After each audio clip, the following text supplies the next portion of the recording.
Lokamadam Shankaram Lokashankaram Shankaram Shankaracharyam Keshavam Badarayanam Sutra Bhashyakritau Vande Bhagavantau Punah Punah Ishvaro Gururatmeti Murti Bheda Vibhagine Vyomavat Vyapta Dehaye Dakshinamurtaye Namaha Om Namah Pranavarthaye Shuddha-jnanaikamurtaye Nirmalaya Prashantaye Dakshinamurtaye Namaha.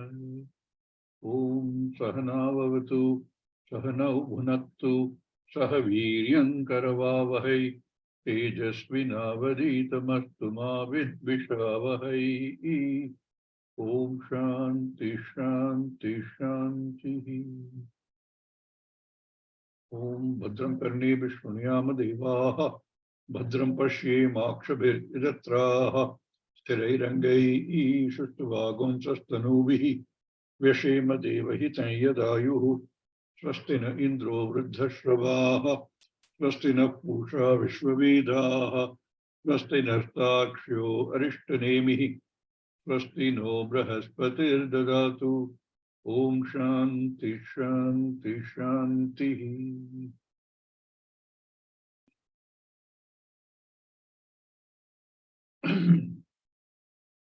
Kaivalya Upanishad. Kevalasya Bhavam Kaivalyam. One way of saying is, this one Upanishad is enough. Kevalam. That you can say for any Upanishad. But it's enough. Any one Upanishad is enough. By itself enough if we are totally ready and prepared. In fact, if you're totally ready and prepared, Tattvamasi is enough. But we have our own obstructions, we have limitations, we have pre-orientations, all of which require to be dealt with. Therefore, we study Upanishads, different Upanishads. We study other Prakarana Granthas. And the way we have been doing this is sort of interspersing Upanishads and Prakarana Granthas. Because to understand the Prakarana Grantha, you have to understand Upanishad.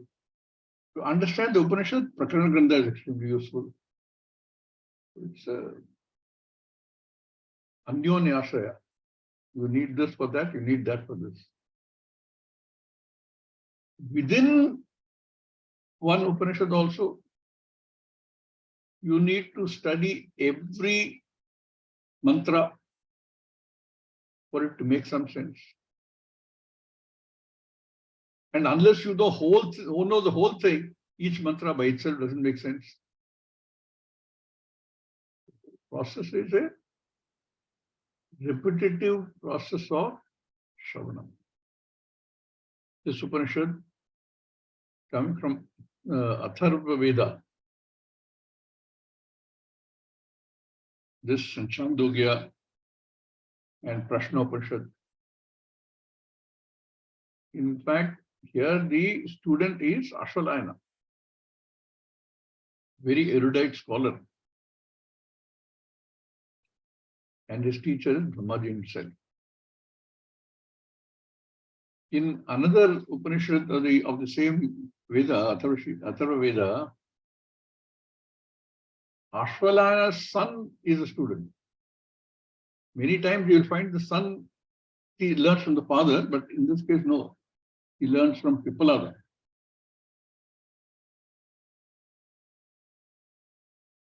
This is important to understand that Upanishads, the message of the Upanishads, needs this process of a teacher-student relationship.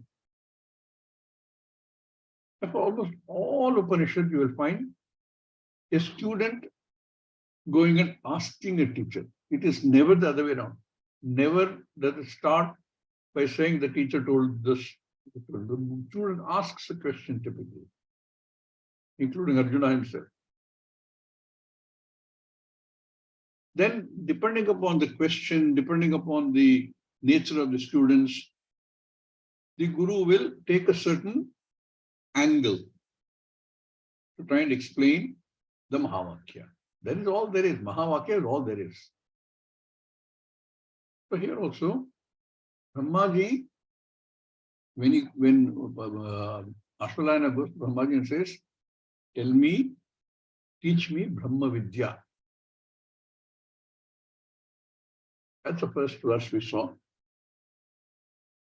Then Brahmaji starts by saying, what is the sadhana one has to do? In the second, third, and fourth verses, we've seen Shraddha, Bhakti, Dhyana, Yoga, Tavehi. These are all elements of the sadhana he talks about. You cannot gain this by doing karma. Nastyat akritat kritena. You saw in Mundaka Upanishad. You cannot gain by doing something. No karma will ever get you this. Na karmana, na prajaya, na dhanena. Jage naike ātmatattva manushuhu. Vedanta vijnana sunischitarthaha. It talks about what is the sadhana one should follow. You know, these things are taken from the Upanishads, and then some of the Prakarana Granthas are written by various people. And we have this Sadhana Panchakam, which we have done already, where the same sadhana, how does one follow, is given in much greater detail. Here he just finishes it like that. All right. One of the key elements of the sadhana is dhyanam, meditation. Na karmana, na prajaya, etc., chage, neke, etc.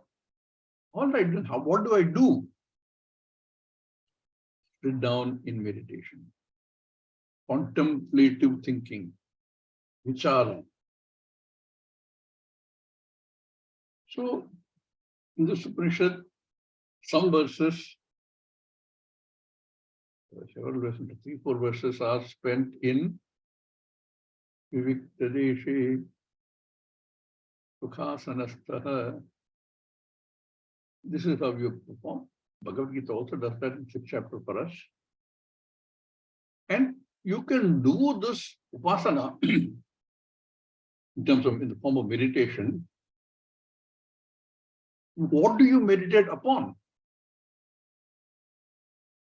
That also is spelled out. One easy method is to meditate upon Ishvara. The entire focus on understanding Ishvara as Saguna Brahman, as Jagat Karanam Brahman. Ishvara, as we understand it, that which has Ishvaratvam, the characteristic of being Ishvara. So you meditate upon Ishvara.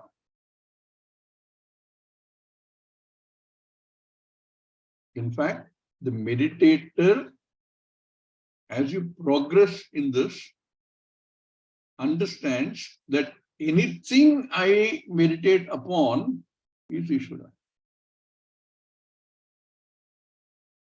Shankaracharya in his Bhashyam makes a very beautiful statement.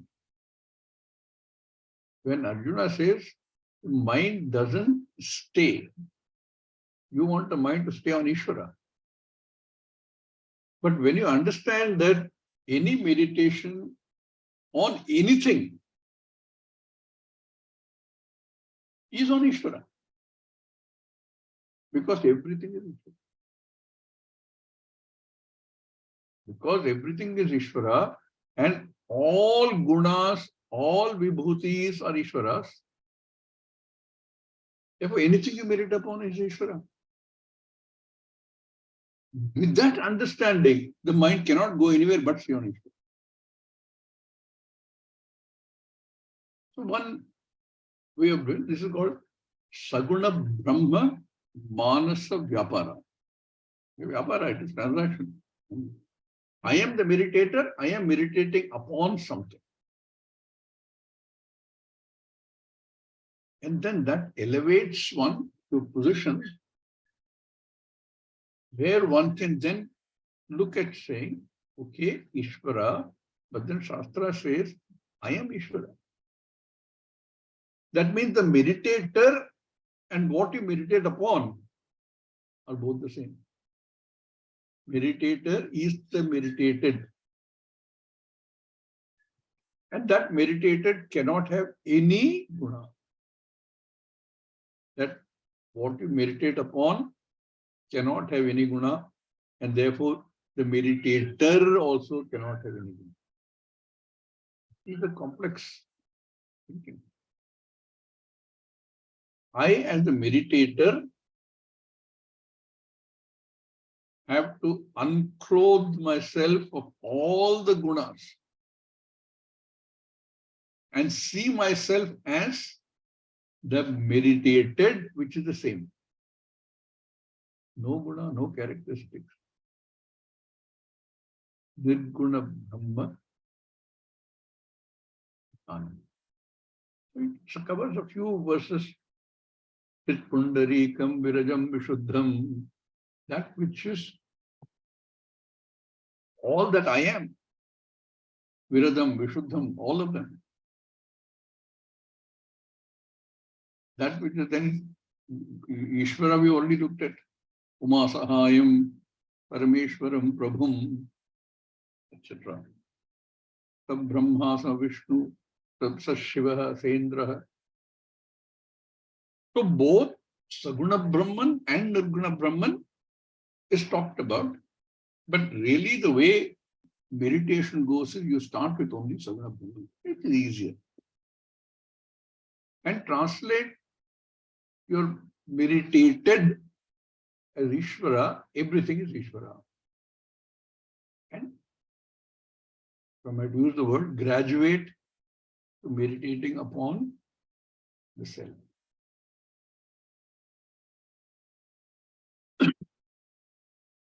All right. This Brahma Vidya that Arshavidyalaya is asking, all this is fine. You told me this is the sadhana I have to follow, and this is the meditation I must follow.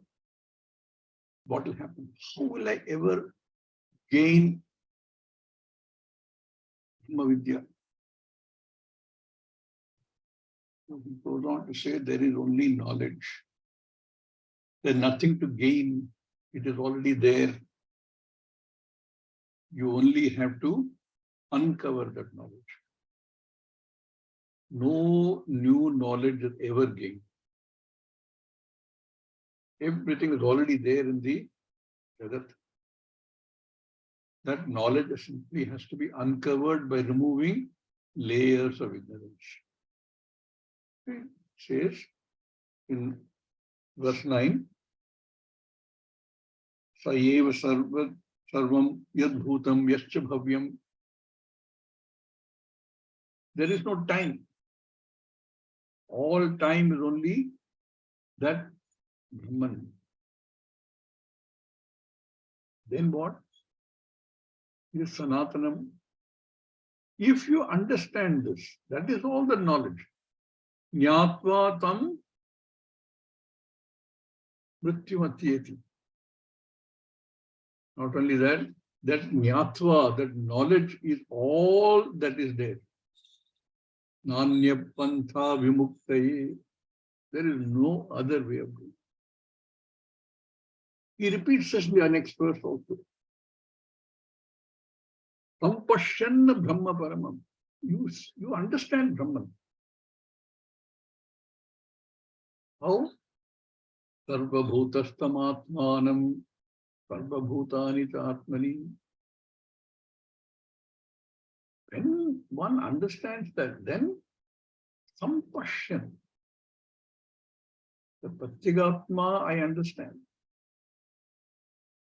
Then he says, If you understand that, compassion is also understanding. Yati nanyena hetuna, no other way, no other reason, no other cause can give you this. It's only knowledge. Vidya is simply knowing that Aham Brahmosmi. I am that Brahman which is Nirguna, Nirvikara, Akhanda. That is all the Mahavakya is. How do we understand this Mahavakya? There's a vichara you have to do. You have to try and figure out what this Mahavakya is saying. Give a very nice example. Atmanam aranim kritva. Pranavam chottaranim. You have to churn. You think, contemplate. All this we've gone through so far, this is the way to do it. That to gain the jnanam repeatedly, remove all the dross. So there's only the essence left.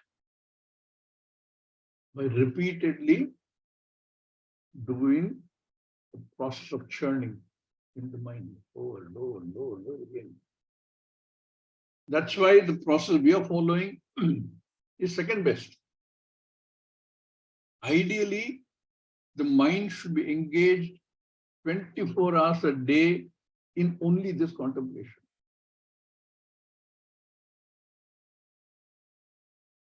That means one spends its length of time with a guru, with Sahapartins, to understand this. But that is not practical in many ways.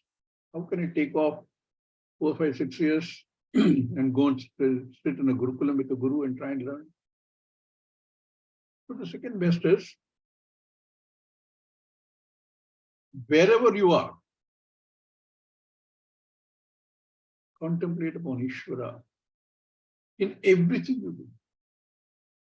Office work is Ishvara. The child crying is Ishvara. When you come back home tired and the wife is nagging that guy, that's also Ishvara. Everything is Ishvara. So even in the normal living, if one can, the pain is Ishvara, the pleasure is Ishvara, everything is Ishvara. So the contemplation remains unchallenged. Atmanam aranim kritva. That churning can be happening in the mind at all times. Work is worship. But he wrote work is worship. I don't know if he knows what he's saying. But you understand Ishvara. When I'm praying it is Ishvara, it's okay. Everything else I'm doing is also Ishvara. It is the order. All the order of orders is Ishvara. This kind of contemplative thing eventually leads to the understanding of Ishvara as I. Jiva Ishvara Aikyam will happen. Take longer. If you do a concentrated dose, it's faster, but it can happen.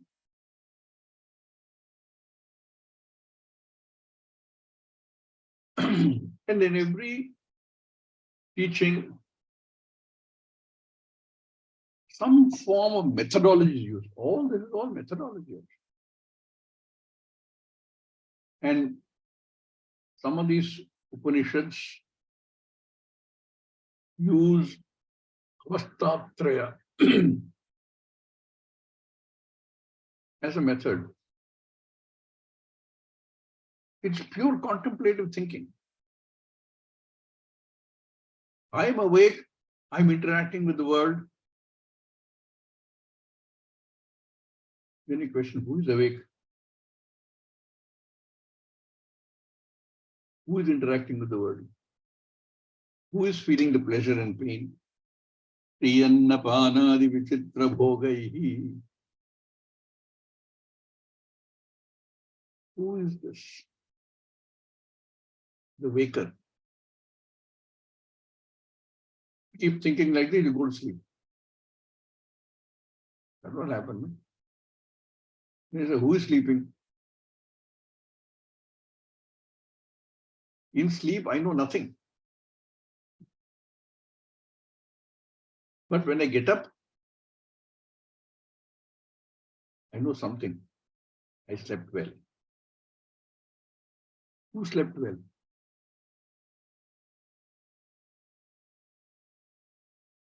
And from that state, you go to Swapna. You create your own Jagat. And in that Jagat, you experience pain and pleasure. Exhaust some more Papa Karma, Punya Karma. Who is that person in the Swapna Prapancham? Who is dreaming? So that kind of contemplative thinking, it takes us through 3 or 4 verses. Who am I? Who is the Tvam? The Tattvamasi, who is the Tvam?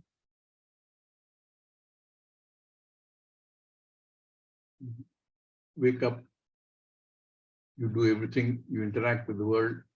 Sukshma Sharira, Sthula Sharira are both available for you to interact. Objects of the world are available for you to interact with. Therefore, produce more both karma phala in the form of pain and pleasure and further karma. In Swapna, you don't have any objects. So what do? You create your own objects. Sthula Sharira are not available. Through your Sukshma Sharira, you create a Sukshma Prapancha, Projekta Prapancha. And because the Sthula Sharira is not available, what you undergo is only bhoga, karma phala.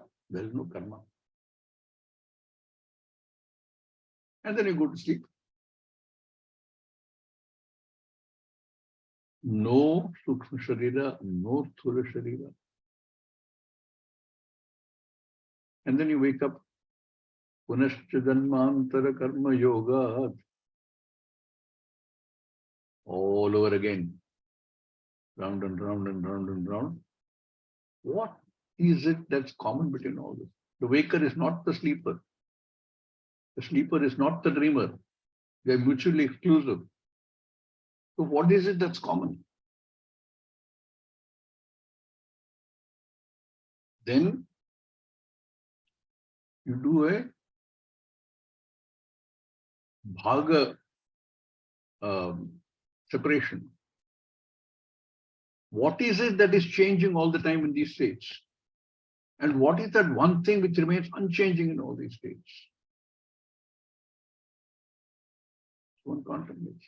Which is the I? Is it the waker, sleeper, dreamer? Or is it?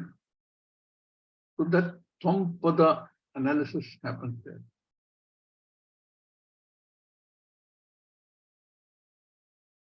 You looked at the Tvam-pada, there's a question mark there on that saying, who is this Tvam?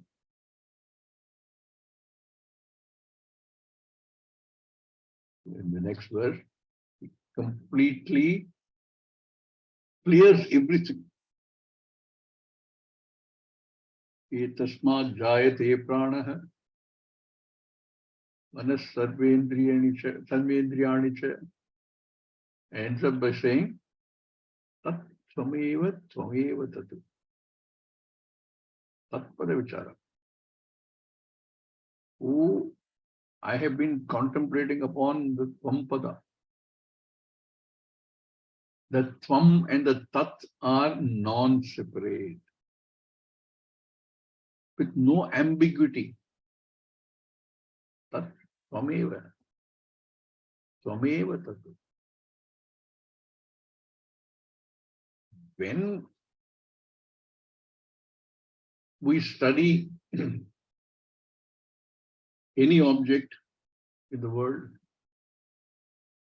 the object and the person who is studying remain separate. When we create any object in the world, the object and the creator remain separate. But here, they are the same. That equation is fully balanced. Tat tvameva, tvameva tattva. All this while he is talking in of that Brahman in third person. Etasmat jayate prana. Tasmat jayate.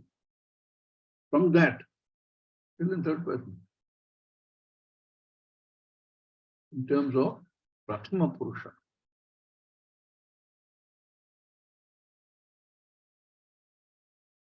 But by the time he says, Tvameva tat tat tvameva, he brought it to Madhyama Purusha. There is no Uttama Purusha, Madhyama Purusha, you are both. How do you say you are both? In the next verse. He says, Tad Brahmahamiti Jnatva. I am that Brahman. I contemplated upon who I was. That Brahman, I am. No Prathama Purusha, no Madhyama Purusha, there is only Uttama Purusha, there is only I.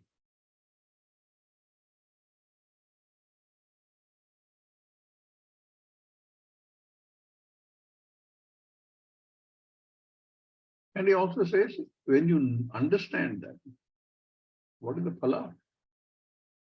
Sarva bandhat vimuchyate. There is no more bandhanam, because bandhanam is only mithya. All I have to know is there is no bandhanam. Remember the imagery we created of the guy struggling in a huge body of water, not knowing where he is, flailing his hands and legs, trying to stay afloat, looking for small things to give him relief. And when some wise man tells him, listen, what are you doing? Why are you playing your hands and legs? That man is only seeing him playing his hands. This man is saying, I'm playing my hands and legs to keep afloat. Afloat to air. There is no water. What do you mean? I'm struggling. I can see this. All this is happening. If I don't keep moving my hands and legs, I will sink. I will sink in what? There's nothing to sink in. I don't understand.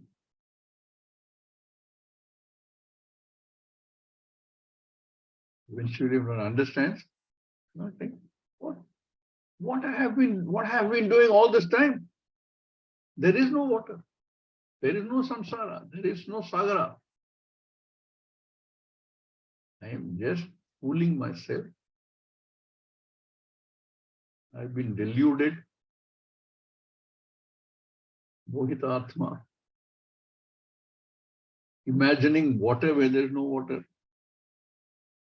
Imagining that I will drown if I don't play my hands and legs.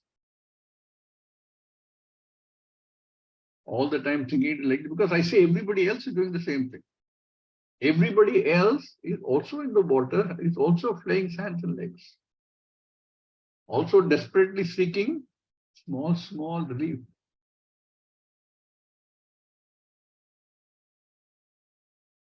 Day I realized, Bhavasagar sab sukha gaya. There is no sagar at all.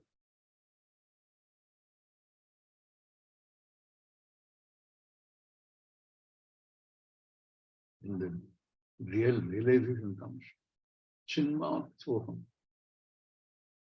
Sadashivoham. All this is only my own make-believe. my own make-believe world. The day I recognize this, will this make-believe world disappear like dream? It is there. It is not going to vanish. It is a make-believe world, but it will remain. But I know now that it's a make-believe world. I now know this is magic, Maya. I'm free. I have no more binding. The binding I recognize as Mithya.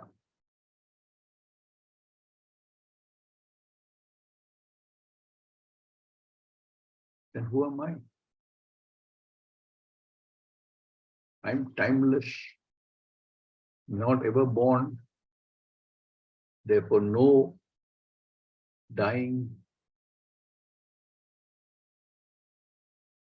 And only way I can understand this, because my brain is still thinking in terms of the Jagat. The only way I can understand this, Anoraniyam Tadvat Mahan paradox. And that paradox helps me understand Satyam Mithya. I am Satyam, everything else Mithya. I am Satyam, my body is Mithya. I am Satyam, my mind is Mithya. I am Satyam, the pleasure I felt in the morning is Mithya. I am Satyam, the pain I'm feeling now is Mithya. Everything else is Mithya. I understand the only true paradox, because I know I feel that pain. I feel that pleasure. Who feels that pleasure? Who feels that pain?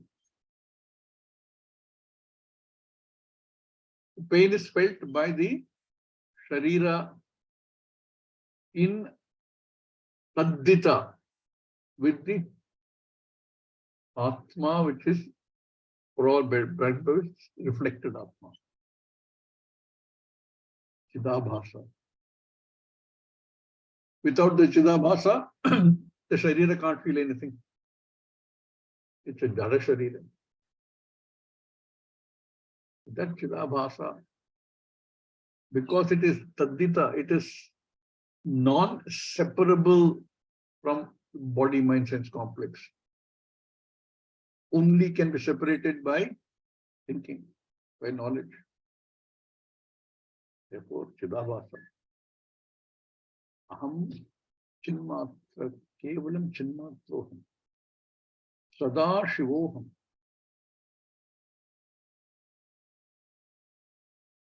I am all Shakti without hands and legs.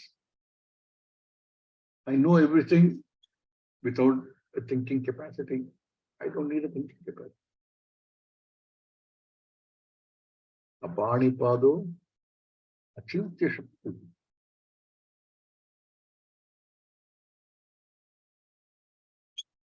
Where is this to be known? Only pramana, only source of this knowledge for me is Veda. Both the Karma Kanda and the Jnana Kanda. Without the Karma Kanda, and therefore all the karmas that I do, when I'm still in the Sharira, when I'm still attached to the Sharira, I have Abhimana in the Sharira, I get my mind prepared to understand what Vedanta is telling me. Veder anekaihi ahameva vedyaha. Who? I only wrote all this. Ishvara is saying that you can also say it because now you know you're Ishvara. Anything Ishvara says, you can also say. Vedanta Krit. I created the Veda.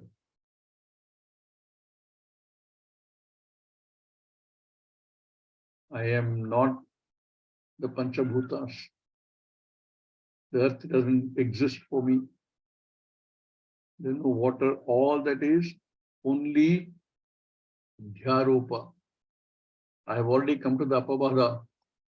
There is nothing.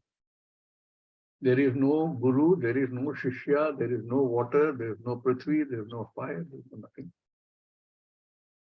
Because I am now able to look at it from the perspective of Satya. That's how he ends the whole thing by saying, all right, all this I've told you, dear Shalina, and all of us. But I know you will not immediately get it.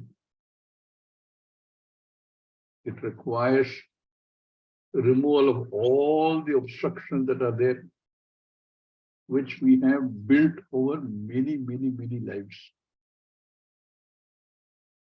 Those obstructions have been removed, for which we need the grace of Ishvara,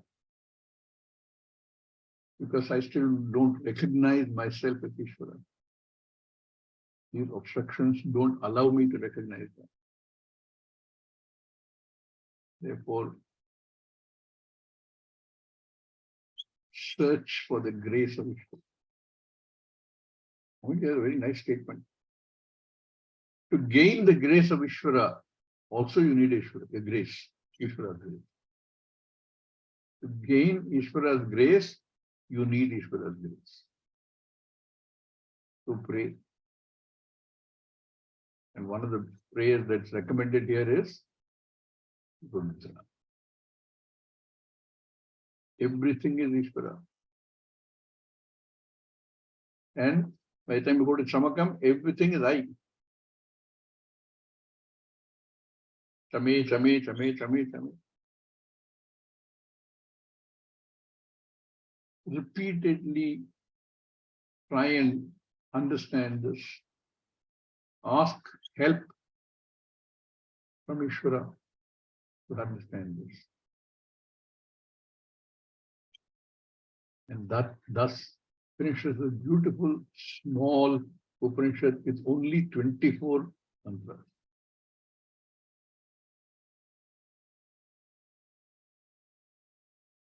We have only a couple of queries which we'll also address before we close for the day and this thing.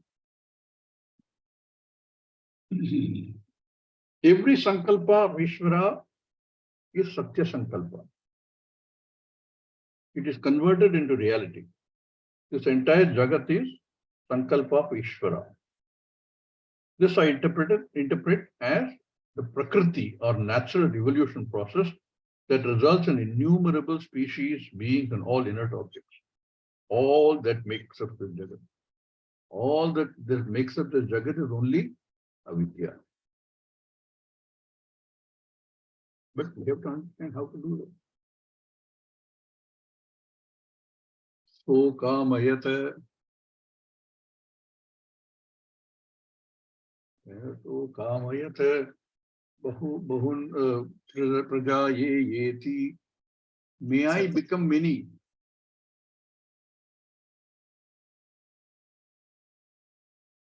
Brahman doesn't think. Brahman doesn't have to think. But we are looking at it from the Jagat perspective. Therefore, we can understand that Jagat has to be created by the creator. The sankalpa of a creator, the knowledge of a creator, the shakti of a creator. All three are required.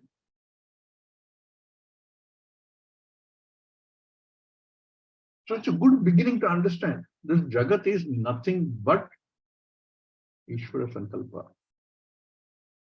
But when you understand, Ishvara Sankalpa means Ishvara must have Ishvaratvam. When we understand there is no Ishvaratvam, there is no Jivatvam. The Tvam makes it the characteristics of Ishvara. There is no characteristic. There is only Nirguna Brahman. That Ishvara is also Nirguna Brahman. The Jiva is also Nirguna Brahman. But for our understanding, we think of it as Ishvara Sankalpa.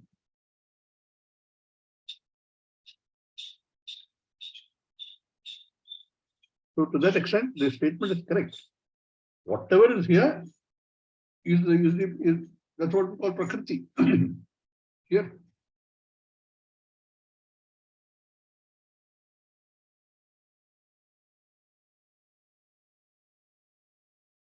And therefore, everything, innumerable species, beings, and all in it objects.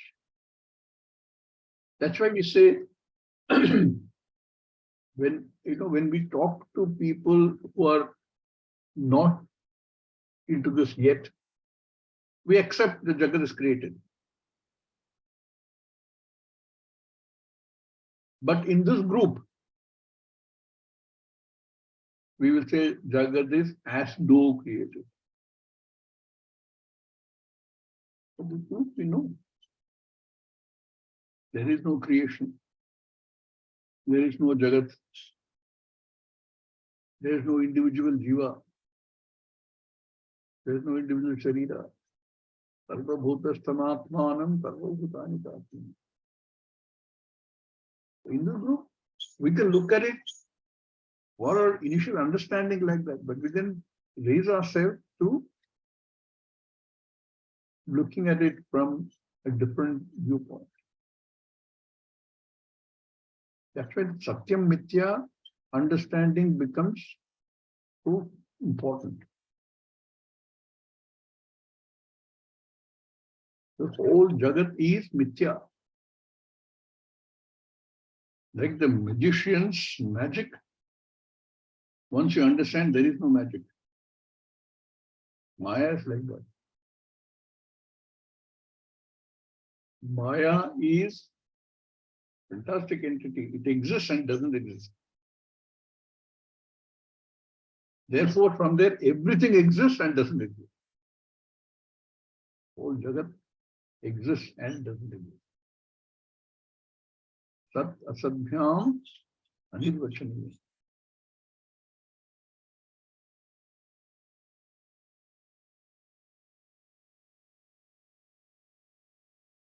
We learned that as a consequence of karma from human birth, one's karma phala could result in a next birth as an animal.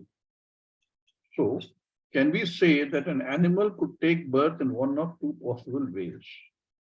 Natural evolution process, consequence of karma done by human beings. Very interestingly worded. Karma is done only by human beings. Nobody else does karma. It's one of the special characteristics of a human being. If you broadly divide all beings into Deva, Manushya, and Tiryak, or animals and plants in one category, only the Manushya Janma has two very special features which none of the others have. One is to do karma.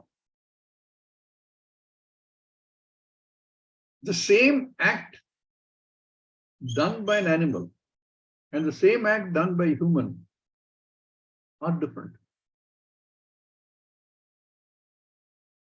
The same act done by an animal neither generates papa nor does it generate punya.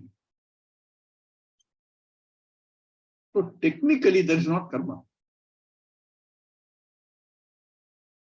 But the same act done by human will generate adrishtapala. So the word question is worded with some thought that one karma phala. Therefore, one question sometimes comes to mind. If animals don't do karma, on what basis are they born? Human beings are born because of certain karma which have been allocated for this janma to exhaust. So when the body falls, generally we say is karma phala, prarabdha karma phala is over. Body falls. So the body has no more purpose. Only purpose of the body, of any body, is to exhaust karma phala. Even for an animal. An animal a dog breaks its leg, goes through all the suffering, physical pain, problem of being able to get food because I can't easily go and get food. All of that. It is karma phala. Another dog enjoys all the comforts of a air-conditioned room. Food comes every morning, every afternoon. The dog is taken for meeting. Everything is available to them. Karma phala being so. The same thing holds also for other jivas.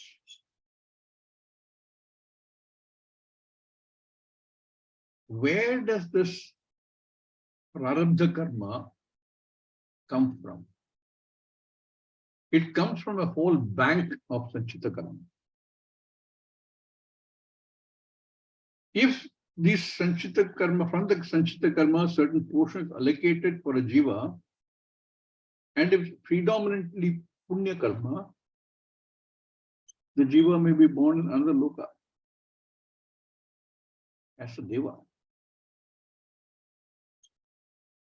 Can the deva do karma? No. What, as far as we know, devas have no karma. Devas exhaust punya karma. Do they have the capacity to question? There's again a big debate in the Bhagavad Gita. Do they have the capacity to question what is the ultimate purpose? What am I doing here? It appears that they have that capacity because we've seen some Upanishad where Devas also go and ask for these questions. But because they are there only to exhaust punya karma, they are generally drifting in their given jiva. That's all punya karma, the only sukha. If it is a yoni which is lower yoni, an animal, it's predominantly papa karma. And no capacity to question. We in between have both. And the capacity to question. Therefore, the Manushya Janma is considered very durlabha, very difficult to get. In all cases,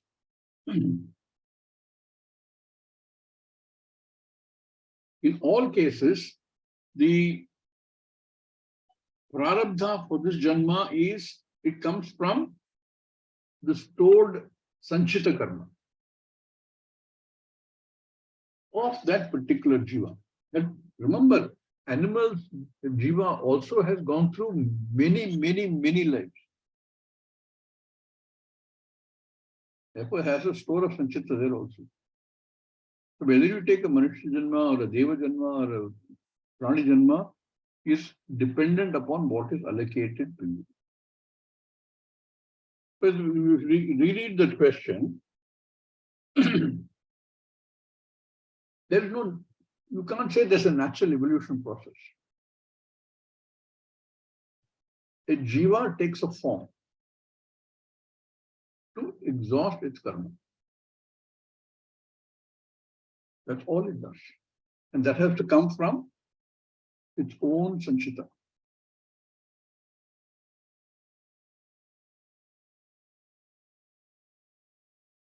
Some other question here.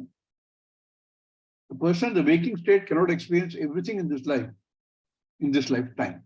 For example, person living right now in India cannot experience the weather in Arctic region. Therefore, he would end up experiencing that in dreams. Question is, if there is action and consequence in dreams, how is this considered as karma? There's no karma in dream. But this example is, I think one of the classes, I've also heard Swami G give an example, that you cannot experience the cold of the Arctic region, unless you deliberately make a holiday trip to Iceland. But certain karma phala for which this body is not adequate to experience. So it's a karma phala, no karma.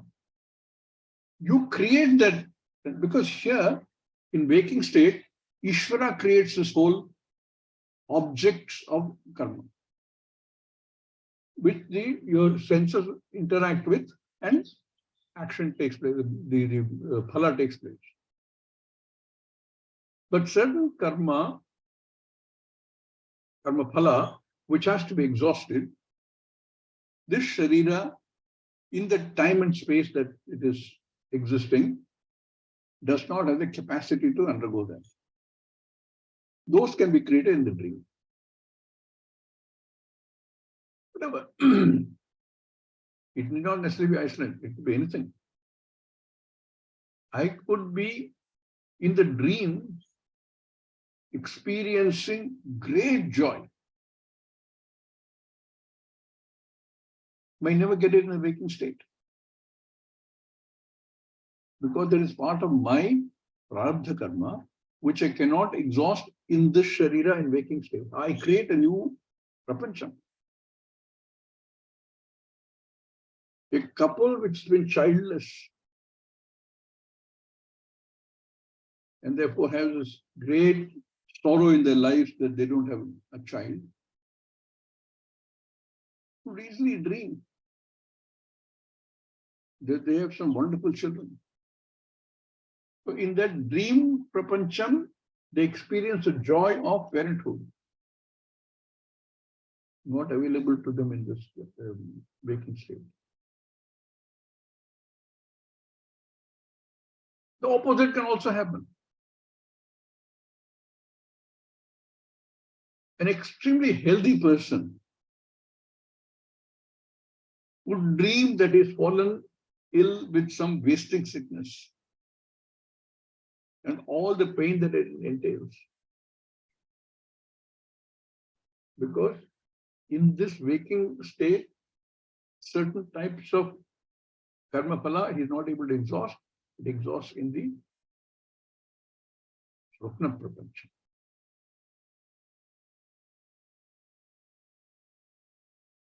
With that, we will close Kaivalya Upanishad. Beautiful Upanishad. It's one of the Upanishads in which Shankaracharya has not written a bhashyam, but there are other tikas available for this. And of course, for us, we are blessed. We have Swami G's bhashyam commentaries on this. Anytime we can always listen to Swami G.